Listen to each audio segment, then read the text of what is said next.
All right, folks, we're back. I'm your host, BKP, and we're at Circuit World here in Blue Ridge, Georgia. And it's time for Ask the Doc with Dr. William Whaley and Dr. Raymond Tidman. Always want to thank Georgia Cancer Specialists, affiliated with Northside Cancer Center. So, hi. Here it is. That is a nice sport coat. You got everything working today, doesn't that? Right. Now, usually we talk about the tie, right? Right. All right. We're wearing the sport coat for a specific reason. I was at an event Monday night in Atlanta called the Buckhead Boys. I have the picture. It's a long story, yeah. But these are all older people who graduated from high school prior to 1976. And they're all old and, so it reminded me that for 45 years, I had a uniform that I wore every day, which was a Buckhead uniform. It's a blue blazer, a blue Oxford shirt, which this is not, khaki pants up until the October the 1st and after April the 1st, and then dark pants, just like the shoes for women. It's just a classic view. Now, there used to be a uniform that meant that you went to Chapel Hill or to Duke, and that was Weegens without socks, horn-rimmed glasses or round glasses if you had glasses, blue Oxford cloth shirt, yellow tie, blue blazer, khaki wash pants called chinos. Now, my wife and a tennis partner, the Lanier Business Products, guy that owns Tommy Bahama, his wife and my wife were out in Carmel, California, playing tennis at Carmel Place, and sitting in the airport. And they're talking, and two young men, obviously late, college-age men, are standing at the air counter. And my wife says, the other one says, well, those two boys went to either Duke or Chapel. We either went to Duke or to Chapel Hill, University of North Carolina. And she said, well, I'm not so sure about that. I said, that's the uniform. Let's just go ask them. So they get up and walk up there. These two young men said, where do you boys go to school? One of them said, I go to Duke. And the other one said, I go to Chapel Hill. Carmel, California. So anyway, this is my way of saying I like being in the mountains where you can dress like Ray Tidman and see patients, and you don't have to wear a sport coat every day. I just wanted to look one more time. He said, I got my stripes on. He said, dress like Ray Tidman. I just want to take one more look. Yeah. Well, it keeps the camera busy. Does it? Yeah, the autofocus. But you're not wearing. They can't see your socks. You see the cuffs and the stripes and everything. That camera's going crazy. I'll tell you what. Okay. Now, we're supposed to answer questions. You ready? Yes, we are This ready. is a PCP question, and this question Ray and I discussed months ago, the first part of this. I am confused. Several months ago, you answered my question about lung cancer screening for me. Now, this is important. There's several little nuances in here. I was a heavy smoker, 65 years old, and had quit 4 years ago. And I had a nodule that was found on my scan by my PCP did, and it was biopsied and was early stage lung cancer. Now, at that time we talked about the fact that if you'd smoked more than a certain number of years, you were eligible for a screening chest CT scan. And he was 65, so you got, I don't know. Clearly he qualifies. So he qualified. He hit the Medicare age, so they could bill it to Medicare. All right, anyway. I had it removed through a scope. Remember we talked about that? It was a little thing. And the surgeon, the radiation doc, and us said you do not need chemotherapy or radiation, but needed close follow-up. So that's the case that we discussed before. PCP had the smarts to get the guy a scan. The scan found an early stage lung cancer, and the guy should be cured. Now here's the I'm confused part. I had my brother, who is 63 years old and is still smoking 2 packs a day, have his PCP get him a scan. He has a nodule that they say is 5 millimeters and should be watched and not biopsied at this time. They have him on inhalers, stop smoking patches, and said repeat the scan in 6 months was the guidelines. Are they trying to save money? Should he have it biopsied anyway? That seems like a reasonable question. Well, I'm going to tell you right off the bat, they're not trying to save money, and they're not trying to deprive him of anything, and they're making a judgment about hazard versus benefit, and how would doing what they do change his management at this point in time. So this is kind of an interesting question. It's the PCP question, and now the guy's off to see an oncologist. So what you going to say about the screening? Well, I mean, he's got probably over 100 pack years. Yeah, well over. Wait a minute. You just said something. Stop there. What is 100 pack years? Well, a pack a day for a year is 1 pack a year.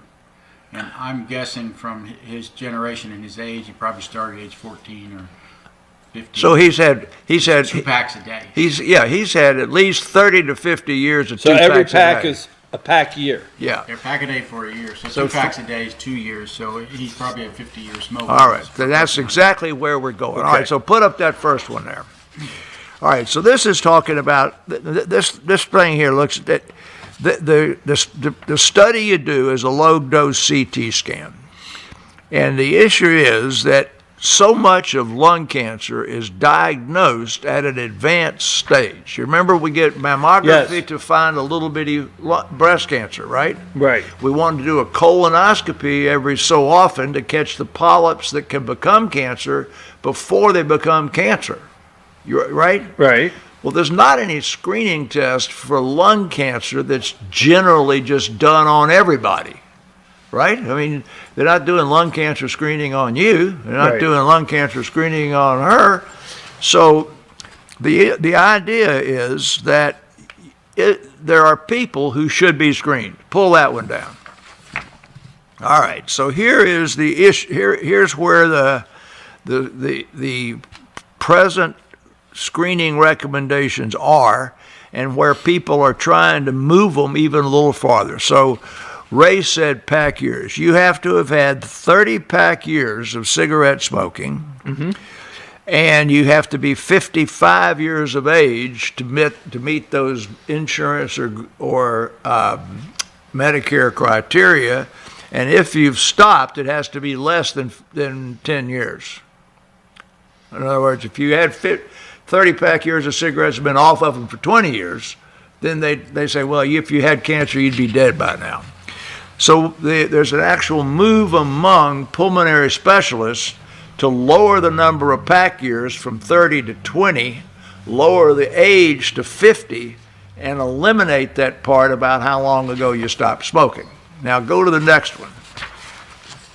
Now, one of the things that we frequently, I want you to look carefully at this. One of the things that we frequently talk about is disparity in medical delivery system being a lot different in minority populations, a lot different in rural populations. Right.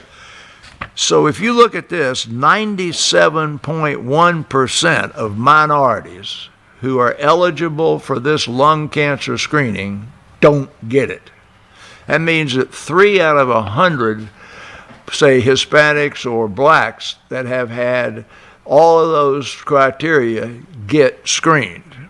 So how many Caucasians get screened? Is it 95%? Is it 40%? I mean, you can see it, so don't answer that question.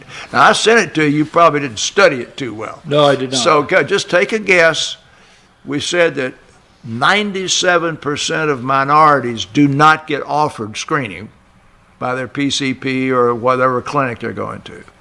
What percentage of Caucasian, Anglo-Saxon, white people like us get screened that are eligible for it? You know, I'm not for sure because I've never been offered. Well, when you say Well, you didn't eligible, smoke, though. You didn't smoke for 30 pack years. Okay, so if If you smoked for 30 pack years or 40 or 50. I'm gonna say 60%. No. No, 78% don't get it. 4 out of 5. Yeah, it's about 25% or less. So it's 1 out of 4 to 1 out of 5. So you can pull that one down. So in essence, the screening is not offered like it ought to be.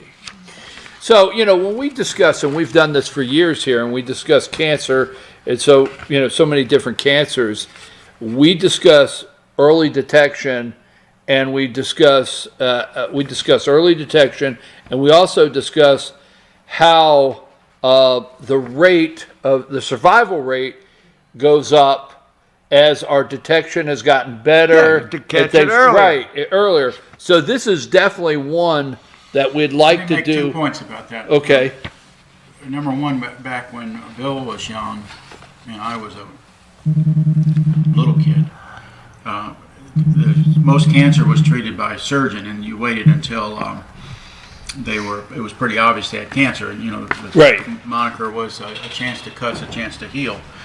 And then there was a large battle that developed as chemotherapy came in and oncology developed, and Bill was riding that whole beginning there, where you could actually prove, no, we can do better with this or that, not just cutting on someone. Well, now we've gotten our screening down to the point where if you screen and find somebody, a chance to cut's a chance to heal, because you can get it early. Right. Get the whole thing out of there. And the whole thing with the lung cancer screening is to get it early. Bill mentioned that the pulmonologists are lobbying for this and that, and this should not be a lobbying thing. This is an actuarial, put in the numbers, how much does it cost to screen this big of a population, and how many lives you save? That's it. Over that period of time. And it's a numerical value. You say, this is a net savings of money if you get this done in this category of folks. And in cancer now, they actually say cost per year of life saved. And some things are $100,000 per year of life saved. This screening chest CT is not that big a deal.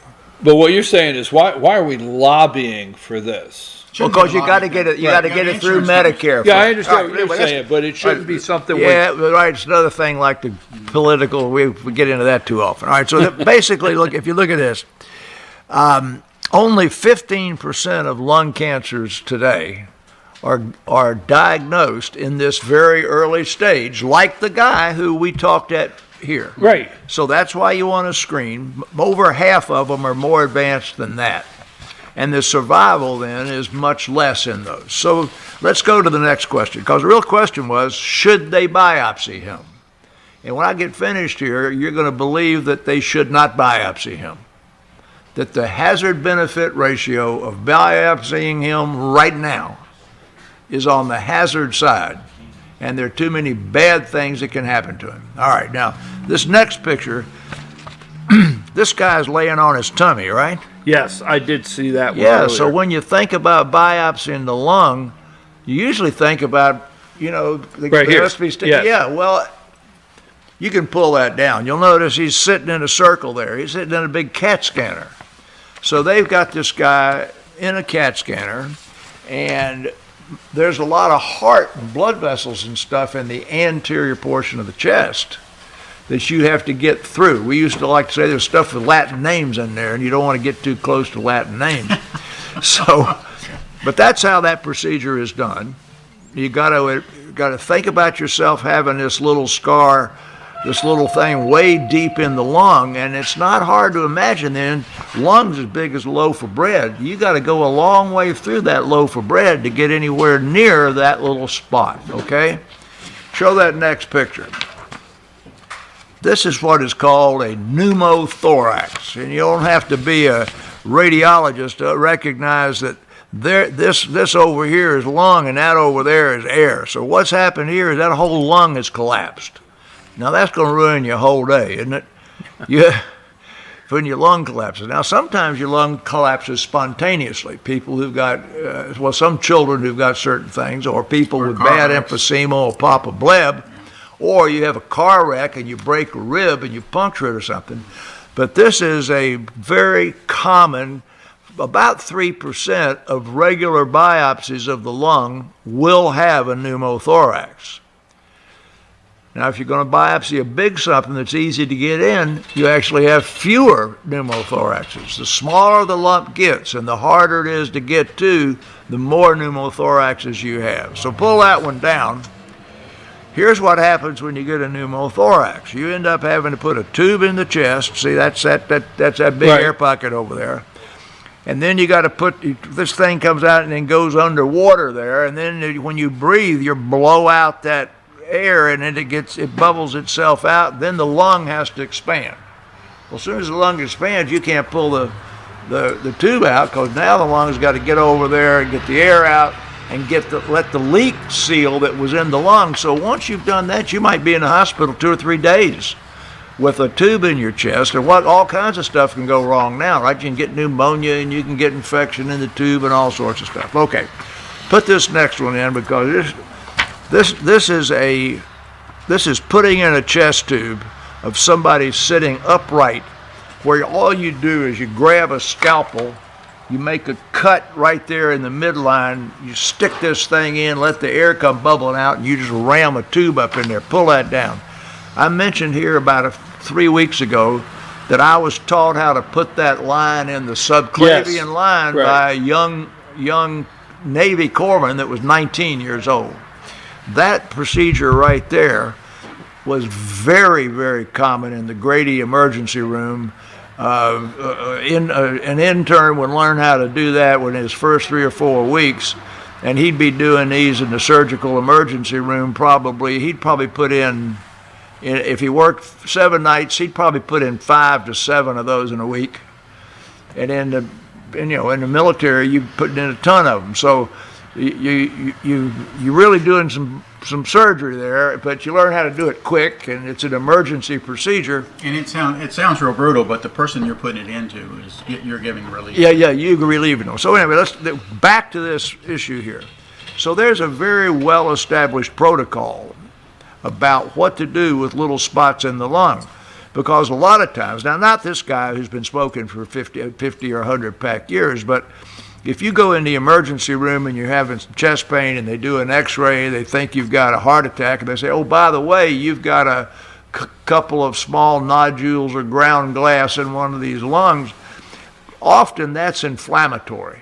You got a little case of the flu you don't know you got, or you're recovering from COVID you didn't know you had. And the issue there is, it's a lot more hazardous to go looking for what that is right that minute than it is to wait and come back in 3 months or something and see if it's gone away. So they're doing the right thing here. Quite frequently here, if you do this again in 6 months, that thing's going to be the same size or smaller. Or if it's inflammatory, it might be gone. Now, Ray and I both know that if this guy's got lung cancer, it's going to be a little bit bigger then. And if it's gotten up to 1 centimeter, which is just then, a little bit bigger, then they're going to stick a needle in it. So they are not depriving your brother of anything. They're not doing anything now to save money. They're doing things now because the hazard-benefit ratio is such that more things can go wrong than you are going to get an advantage in doing it now. Does that make sense? Yes. It sure does? Well, yeah, I'm sure it does. Okay, go ahead. If you say it, it makes sense. What about you? Well, I mean, it also gives his wife a chance to go out and buy an insurance policy on him, just to, for the odds. Now that's an interesting thing. Now wait a minute. Now now that's Ray. If you were a gambler, and neither of us are gamblers, you might just do that, right? I didn't ever thought of that. Somebody ought to get no gamblers here. Yeah, all right. Thank you, Georgia Cancer Specialist, affiliated with Northside Cancer Center. We appreciate it for this segment, Ask the Doc, every Friday. Okay, so now we got two things. We got 2 things we got to do now. All right, well, you got 2 things you got to do. All right, how many deaths had there been in Fannin County last week? From COVID? Last week there was 0. No, what was the total then? 117, 114. 121. 111. 111. I'm sorry. It's 113 now. 113. So the average per week, yes, had been 0 for a long time.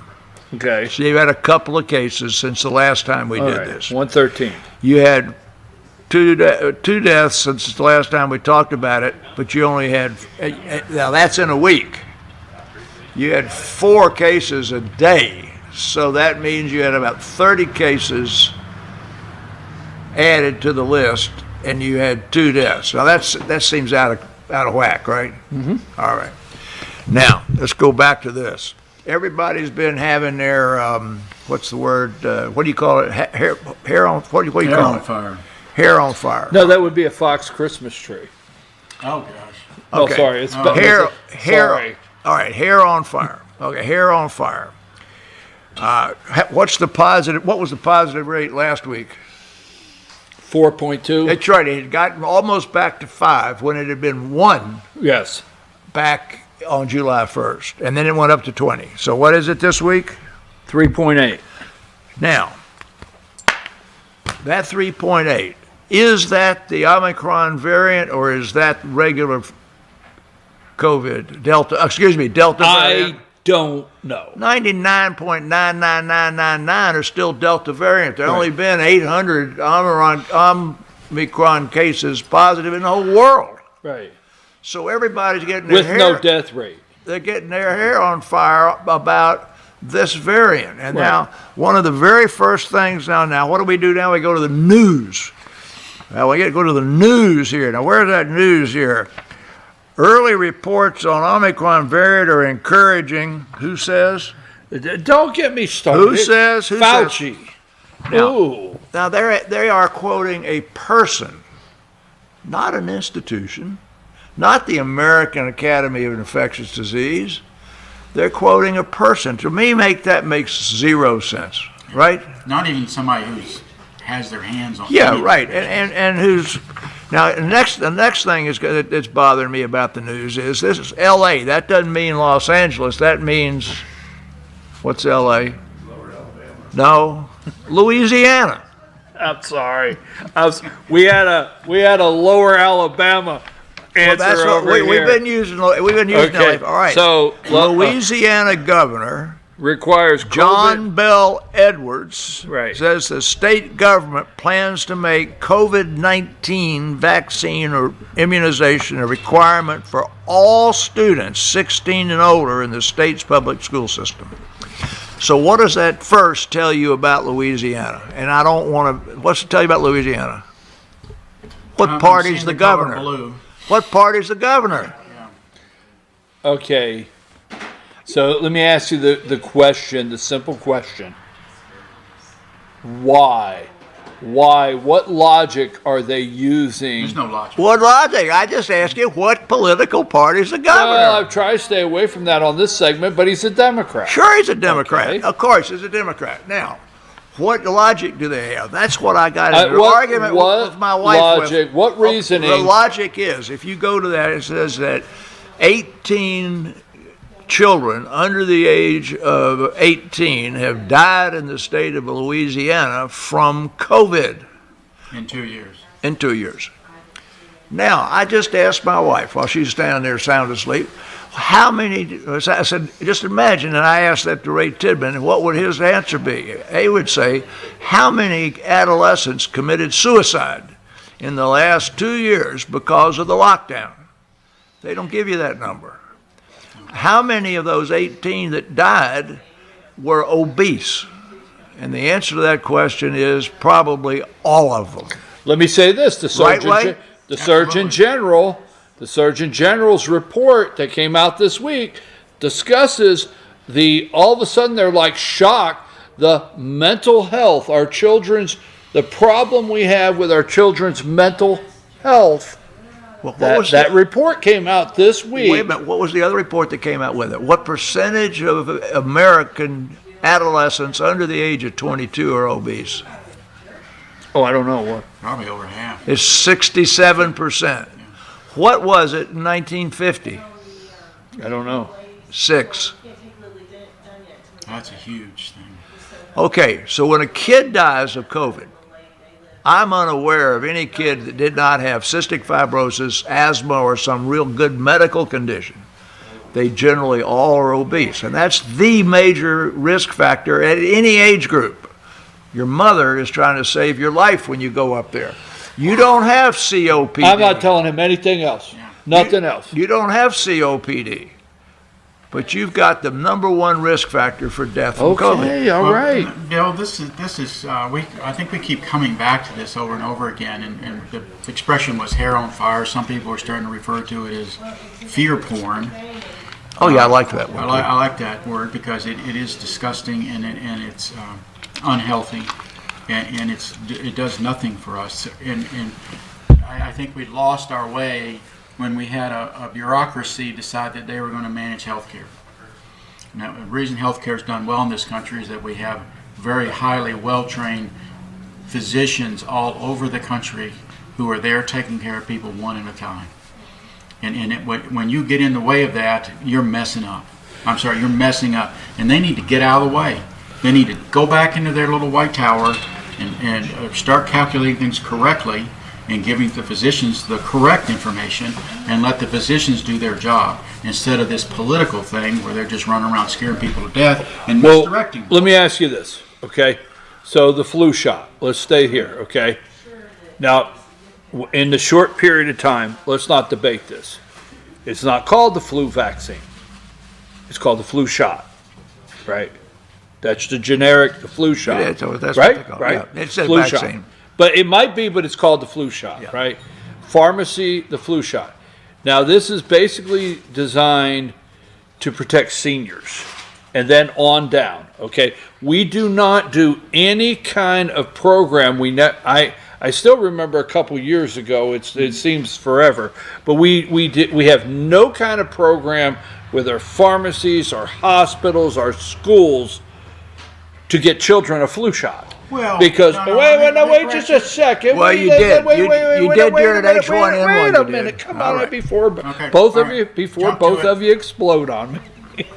What I'm saying is, the majority of children, okay, there are some that would get the flu, get over the flu. Now, where I'm getting at is the vaccine, the development, whatever people want to call it, the shot, we'll go back to day one on this couch, protect our seniors like fine china. Now, that's where I'm going with that, and I'll get out of the way. The reason I'm saying that is every single thing in developing anything as a vaccine should be the number one focus is seniors first. Children, nobody can answer why you want to give a child this shot. Because there is no reason. I want you to stop here, man. Right. First of all, I'm going to say about the fine china. That's Ray's word. Yes. My nurse came to me on Tuesday in Atlanta.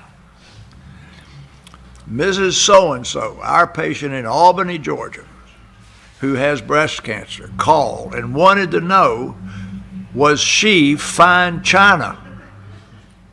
Albany. Wow. And she said, what does she mean by that?